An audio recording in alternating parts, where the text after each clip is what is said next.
सुबह झारखंड में परिसीमन को लेकर सियासी संग्राम तेज होता नजर आ रहा है। आदिवासी समुदाय की ओर से परिसीमन का पुरजोर विरोध हो रहा है। जेएमएम की बात करें तो उसके केंद्रीय महासचिव सुप्रियो भट्टाचार्य ने भी परिसीमन का पुरजोर विरोध किया और अब विधानसभा के अंदर सीएम हेमंत ने साफ लफ्जों में चेतावनी देते हुए कहा है कि परिसीमन को किसी भी कीमत पर बर्दाश्त नहीं किया जाएगा। उनका आशय था या उनकी आशंका यह थी कि इस परिसीमन से आदिवासी समुदाय की सीटों में कटौती होगी, उनका संख्या बल कमेगा और यदि विधानसभा के अंदर आदिवासी समुदाय के विधायकों का संख्या बल कमता है तो सुबह झारखंड की सियासत में जो आदिवासी पॉलिटिक्स का जो संप्रभुता रही है, उसका प्रभुत्व रहा है, उसमें गिरावट आएगी। इस वक्त हमारे साथ हैं आसू के संजय मेहता जी। संजय मेहता जी, आप या आसू परिसीमन को किस रूप में देख रही है? देखिए, जब आप परिसीमन के दृष्टिकोण पर जाएंगे तो कई पहलुओं पर आपको चिंतन करना होगा, सोचना होगा। क्या इसके फायदे हो सकते हैं, क्या इसका नुकसान हो सकता है, परिसीमन होना चाहिए, परिसीमन नहीं होना चाहिए, परिसीमन होना चाहिए तो क्यों होना चाहिए। एक आम जो एक भावना सामने आती है परिसीमन को लेकर कि जिसकी जितनी संख्या भारी उसकी उतनी हिस्सेदारी, उसकी उतनी भागीदारी की बात लोग कहते हैं। लेकिन दो चीजें हैं। पहली बात, जब आप कह रहे हैं कि जिसकी जितनी संख्या भारी, तो आप जब जनगणना की बात करते हैं तो आप देखेंगे कि 2021 का आंकड़ा अब तक जारी हुआ नहीं है। जो हमारे पास जनगणना का आंकड़ा है वो 2011 का है। तो क्या 2011 के अगर बेस को हम मानते हैं तो क्या वो कितना व्यवहारिक होगा, कितना प्रैक्टिकल होगा, क्योंकि 2011 से अब तक परिस्थितियां काफी बदल गई हैं। 2008 में जब परिसीमन किया जा रहा था तो इसी बुनियाद पर कि आदिवासी सीटें कम हो सकती हैं, उसको रोका गया। मेरा इस पर अपना एक झारखंडी होने के नाते, एक खतियानी झारखंडी होने के नाते मेरा अपना एक मत है। मत ये है कि अगर झारखंड के अंदर जो झारखंड के यहाँ के मूलवासी और खतियानधारी हैं, उनका प्रतिनिधित्व विधानसभा और लोकसभा के अंदर में होना चाहिए। दूसरी बात कि इस राज्य के जो आदिवासी हैं, जो मूलवासी हैं, जो आदिवासियों के लिए आरक्षित सीटें हैं, जो अनुसूचित जाति के लिए जो आरक्षित सीटें हैं, मुझे ऐसा प्रतीत होता है कि जो इनका प्रतिनिधित्व है वो कायम रहना चाहिए। क्योंकि आप देखेंगे कि डेमोग्राफी के बदलने से कई जगहों पर ऐसा हो रहा है कि वहां पे हमारे झारखंडी लोग अब एमएलए नहीं बन पा रहे। जैसे आप बोकारो को देखिए, आप धनबाद को देखिए, रांची को देखिए, आप झरिया को देखिए, आप रांची को देखिए। तो मेरा कहना है कि हमारे राज्य में जो लोग आए, उन्होंने अपना वोटिंग राइट्स यहाँ पर पाया, वोटर आईडी कार्ड बना, तो एक सवाल पर मुझे लगता है कि इन लोगों को नैतिकता के आधार पर यह निर्णय लेना चाहिए कि एक राष्ट्र है तो वोटर का जो आपका राइट्स है वो एक स्टेट में है।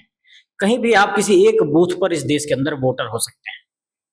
लेकिन इस बात में सत्यता है कि कई लोग झारखंड के अंदर ऐसे हैं जिनके पास दो दो वोटर कार्ड है, जो देश के किसी अन्य इलाके में भी वोट दे रहा है और झारखंड में भी दे रहा है। वो बिहार के हैं, छत्तीसगढ़ के हैं, हाँ, बंगाल के हैं। अब क्या है कि आप देखें कई लोग यहाँ भी नगर निगम का चुनाव लड़ रहे हैं, फिर अपने इलाके में जाकर के वहां भी पार्षदी का या एमएलए का चुनाव लड़ रहे हैं। तो मेरा कहना यह है कि ऐसे में जो दूसरे राज्यों से लोग यहाँ पर आकर के बसे, अगर वो डोमिनेट करने लगेंगे यहाँ के मूल झारखंडी मूलवासी तो एक बड़ी समस्या उत्पन्न हो जाएगी। तो ऐसे में जब परिसीमन की बात सामने आएगी तो झारखंड का जो मूल सांस्कृतिक ढांचा है, यहाँ का सामाजिक समीकरण है, यहाँ की जो मूल भावना है, यहाँ का जो राजनीतिक अपना ताना बाना है, उसके वो विपरीत नहीं होना चाहिए। अगर मान लिया जाए परिसीमन लागू हो जाता है, ठीक है, ये एक कानूनी प्रक्रिया है और देश के अंदर होना है तो झारखंड भी अछूता नहीं रहेगा। लेकिन इस विषय पर इसका मूल्यांकन किया जाना बेहद जरूरी है कि झारखंड का जो मूल भावना है, जो मूल विषय है, उससे इतर नहीं हो। मान लिया हम परिसीमन कर दिए और पता चला कि सीटों की संख्या बढ़ी, आदिवासी सीटों की संख्या घट गई, एक एग्जाम्पल के तौर पर इसको हम समझते हैं, परिस्थितियां आगे क्या बनेगी वो भविष्य में है।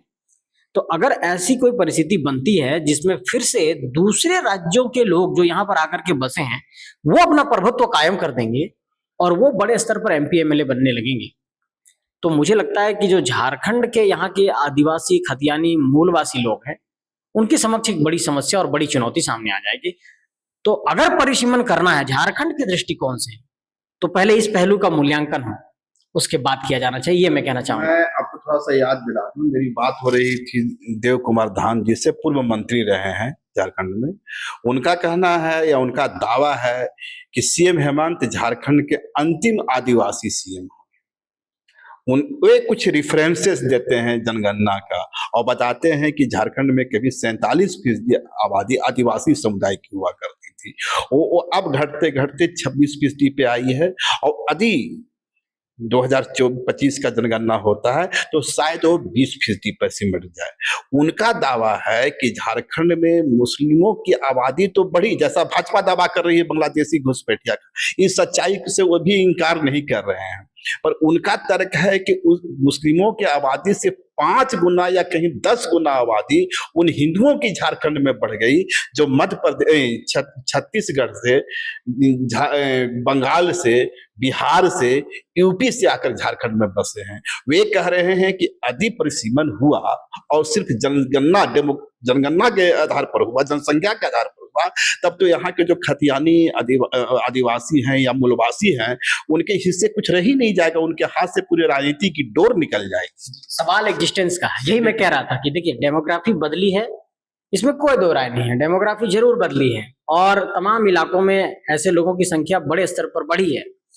जहां तक आदिवासी जनसंख्या की घट जाने की बात है, तो ये एक समझिए, इसको मैं ये समझता हूं कि जब सरकार अपना आधिकारिक आंकड़ा जारी करेगी, जब जनगणना का आंकड़ा जारी हो जाएगा, हालांकि ये बातें अभी सतही तौर पर है। जैसे आप देखेंगे कि जब ओबीसी का आरक्षण 27% से घटकर 14% हो गया, उस वक्त भी ये आंकड़ा नहीं था, नहीं, जनगणना का आंकड़ा नहीं था उस वक्त भी, लेकिन वो 14% कर दिया गया। तो कई ऐसी चीजें हैं जो असंवैधानिक तरीके से इस राज्य में की गई हैं, और मुझे ऐसा लगता है कि जब मंडल कमीशन की सिफारिश ने साफ तौर पर यह कहा कि ओबीसी को कम से कम 27% मिलना चाहिए, ठीक है, जनसंख्या के अनुपात में उसको और ज्यादा दिया जा सकता है, लेकिन कम से कम तो 27% देना है। तो झारखंड के अंदर वो भी नहीं है, 14% हो गया। मेरा कहना यह है कि झारखंड के मूलवासियों, आदिवासियों, खतियानधारियों के किसी भी हक से किसी भी प्रकार का समझौता करके अगर किसी भी प्रकार का कोई चीज लागू किया जा सकता है तो वो गलत होगा। अब आप लोग कहेंगे कि यार आप तो संघीय ढांचे में है, फेडरल स्ट्रक्चर है, और यहाँ पर आप कैसे नहीं निर्णयों को मानेंगे, आप तो राष्ट्र का अभिन्न हिस्सा हैं, तो इस तरह की बात कैसे कर सकते हैं। देखिए, अभी दक्षिण भारत में इस पहलू पर जब बहस छिड़ी तो वहां से बहुत कड़ी प्रतिक्रिया आई। हेमंत सोरेन जी भी इस तरह की प्रतिक्रिया दे रहे हैं, इसलिए सिर्फ नहीं कि हम एनडीए फोल्डर का हिस्सा हैं, तो हम ये कहना चाहते हैं कि झारखंड के हित और झारखंडी माटी के अधिकार से परे अगर कोई भी चीज प्रतीत होता है प्राइमा फेसिया, प्रथम दृष्टया, तो उस पर चिंतन होना चाहिए, उसका मूल्यांकन किया जाना चाहिए। आपने झारखंडी मिट्टी की बात की, इसी झारखंडी मिट्टी और इसी झारखंडी संस्कृति की बात हेमंत सोरेन कर रहे हैं। आंसू की पूरा जो संघर्ष रहा है, आंसू का पूरा जो अतीत रहा है, इसी जल जंगल जमीन और मिट्टी का संघर्ष रहा है। तो क्या माना जाए कि जिस दिशा में हेमंत सोरेन बढ़ रहे हैं या जिस मांग के साथ आगे बढ़ रहे हैं, और अलग अलग पार्टियों में रहते हुए बावजूद, अलग अलग फोल्डर में रहने के बावजूद, आंसू हेमंत सोरेन के इस मांग के साथ खड़ी नजर आएगी। देखिए, झारखंडी हितों पर जहां भी कोई आंच आएगा वहां पर आंसू सामने से खड़ा रहेगा। अब आप कह रहे हैं कि क्या सीएम के स्टैंड के साथ आप, मैं ये कह रहा हूं कि इस पहलू का मूल्यांकन होना चाहिए कि क्या झारखंडियों का प्रतिनिधित्व घट जाएगा, क्या झारखंड में आदिवासी सीटें घट जाएंगी, क्या यहाँ के मूलवासी और आदिवासियों के अवसर कम होंगे, क्या उनके अवसर को कुछ आघात पहुंचेगा। अगर ऐसा कोई विषय सामने आ रहा है तो इस पर मूल्यांकन करने की जरूरत है, चिंतन करने की जरूरत है, क्योंकि 15 नवंबर 2000 की तारीख से आज 2025 तक झारखंड के अंदर ये बात सर्वविदित है कि एक बड़े स्तर पर यहाँ पर एक ऐसी जनसंख्या आके बस गई है जो झारखंडी हितों से उतना सरोकार नहीं रखती। उसको अपने बिजनेस, व्यापार, कारोबार से मतलब है, उसको झारखंडी माटी पर बसना है, झारखंडी माटी पर रहना है, रोजी रोजगार करना है, सब कुछ करना है। लेकिन उसे इस बात से जरा भी वास्ता नहीं है कि यहाँ के खतियानधारी और मूलवासी कहाँ जाएंगे और उनके हक अधिकार के लिए। आप दक्षिण भारत में जाकर के क्या दक्षिण भारत के किसी भी राज्य के खिलाफ कोई बात कह सकते हैं? लेकिन झारखंड एकमात्र ऐसा उदार राज्य है जहां पर झारखंड बनने के बाद भी बिहार दिवस मनाया जाता है। लेकिन क्या बिहार में कभी झारखंड दिवस मनाया गया? क्या बिहार ने कभी ये कहा कि ये दक्षिण बिहार का इलाका है, काफी गुर्बत में रहा है, काफी गरीबी में रहा है और आज भी लोग वहां के गरीब हैं, बिहार के लोगों को संयुक्त बिहार के समय अधिक लाभ मिला, आज झारखंड अलग हो गया। आज 15 नवंबर 2000 की तारीख को जब हम लोग अलग हुए तो क्या हर 15 नवंबर को बिरसा मुंडा की जयंती उतने धूमधाम से बिहार में मनाई जाती है? क्या झारखंड का दिवस मनाया जाता है? क्या आज हमारे यहाँ सरूल होने वाला है तो सरूल की वहां थोड़ी सी भी सुखबुगाहट है? क्या वहां के विधानसभा में हमारा सरूल का आपको सखुआ का फूल और पत्ता दिखाई दे रहा है? तो मेरा कहना है कि आप हमारी भावना से कनेक्ट नहीं होते हैं, लेकिन आप हमारी धरती पर आकर सब कुछ करना चाहते हैं। ये कोई झगड़े की बात नहीं है या कोई नफरत फैलाने की बात नहीं है, ये अपने अधिकार को लेने की नहीं। हर राज्य की अपनी मौलिकता है और हर राज्य की अपनी मौलिकता है, उसकी विशिष्टता है, उसकी बोली है, उसकी भाषा है, उसका परंपरा है, उसका बोलचाल है, उसका रहन सहन है, उसकी परंपरा है, उसकी खेती बाड़ी है, उसका नाच गान है, उसकी संस्कृति है। उसी को भ्रष्ट कर देंगे तो फिर क्या बचेगा? तो हम मिनी दिल्ली तो नहीं बनने देंगे झारखंड को। झारखंड की जो अपनी मौलिक विशिष्टता है वो कायम रहनी चाहिए। आप कहते हैं झारखंड को मिनी दिल्ली नहीं बनने देंगे यार, सुबह राजधानी रांची को मिनी दिल्ली नहीं बनने देंगे। आदिवासी समुदाय की एक चिंता से मैं अवगत कराते हुए बात को आगे बढ़ाता हूं। उनका कहना है कि 5वीं अनुसूची का जो एरिया है, 5th शेड्यूल का एरिया, वहां तो किसी भी प्रवासी के लिए जमीन खरीदना ही नामुमकिन है।